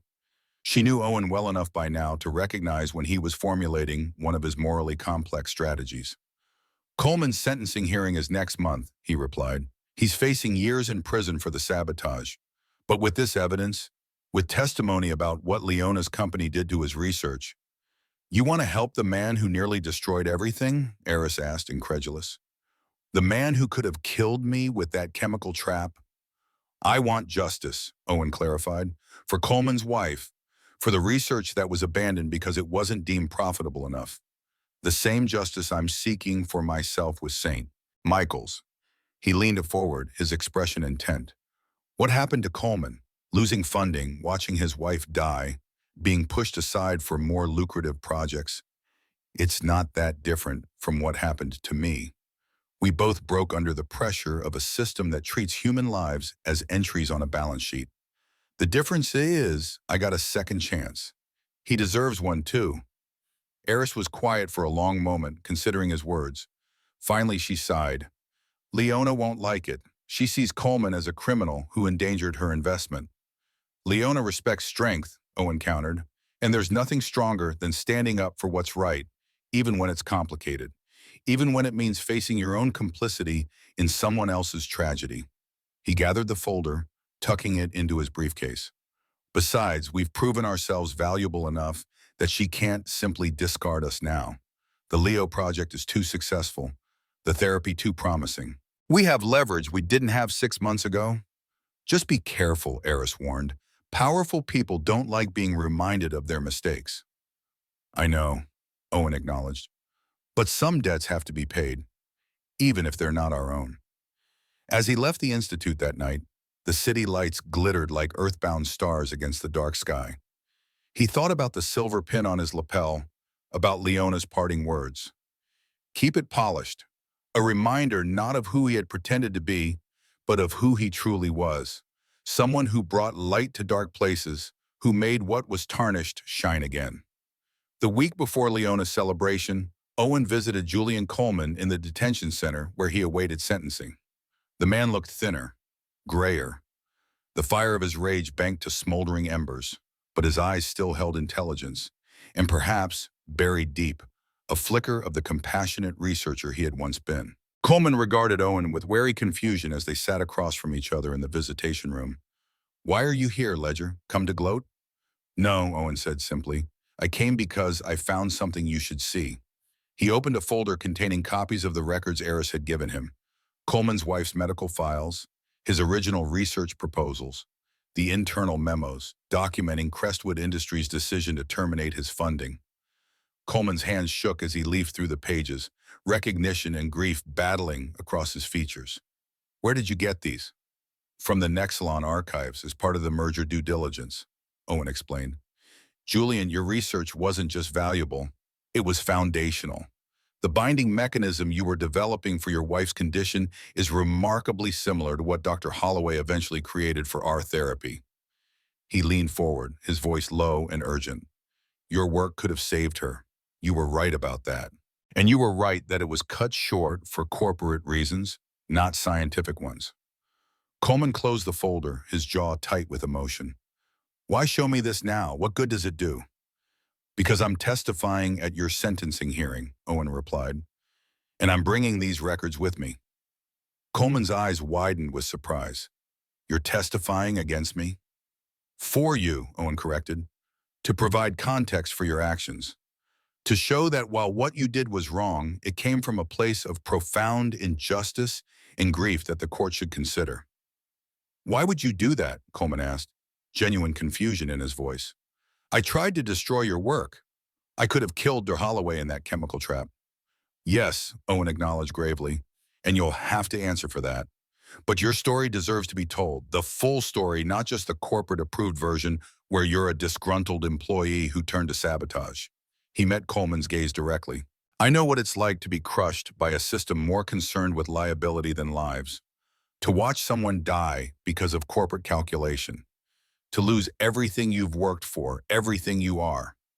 So this is, what, empathy? Coleman asked with bitter skepticism. Justice, Owen replied, as much as possible in an imperfect world. As he left the detention center, Owen felt a strange sense of peace. Coleman's path would still be difficult. There was no escaping the consequences of his actions entirely. But perhaps, with the full context of his tragedy revealed, there might be room for mercy, for rehabilitation rather than mere punishment. The night of Leona's celebration arrived, a clear autumn evening with stars visible even through the city's glow. The Crestwood mansion was a monument to wealth and taste, perched on a hillside overlooking the city lights. Valets whisked away Gittis cars, staff in crisp uniforms circulated with trays of champagne, and subtle security personnel maintained a watchful presence at strategic points. Owen arrived with Poppy, who was resplendent in a new dress the color of sunset. Eris joined them at the entrance, elegant in a simple black gown that transformed her from disheveled scientist to sophisticated professional with startling completeness. Inside, the gathering was smaller and more intimate than Owen had expected. Perhaps 40 guests in total, primarily board members, key investors, and the executives who would form the leadership team of the newly merged corporation. Finn spotted them immediately, breaking away from his mother's side to greet Poppy with the uncomplicated joy of childhood friendship. "Dad says I can show you my treehouse," he told her excitedly. "It has real electricity and a telescope for looking at stars." Waked as the children disappeared into the garden under the watchful eye of a nanny, Leona approached Owen and Eris, glass in hand. "You clean up well, Dr. Holloway," she observed with a hint of amusement. "And Owen, the star is a nice touch." She herself was impeccable in a deep blue gown that managed to be both powerful and feminine, her only jewelry a simple diamond pendant at her throat. "Quite a gathering," Owen commented, accepting a glass of champagne from a passing server.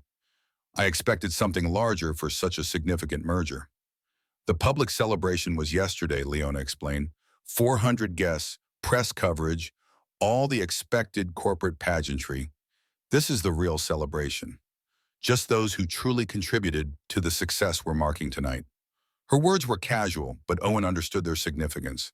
This was not a business obligation, but a genuine acknowledgement of what they had accomplished together. To be included in this inner circle was no small thing. As the evening progressed, Owen found himself moving easily among people who, a year ago, would have looked straight through him. Board members sought his insights on the expanded clinical trials. Nexelon executives asked his advice on integrating their research teams. Throughout, he was acutely aware of Leona watching from a distance, gauging his performance in this new arena she had thrust him into. Later, as guests gathered for dinner in the grand dining room, Leona stood to offer a toast.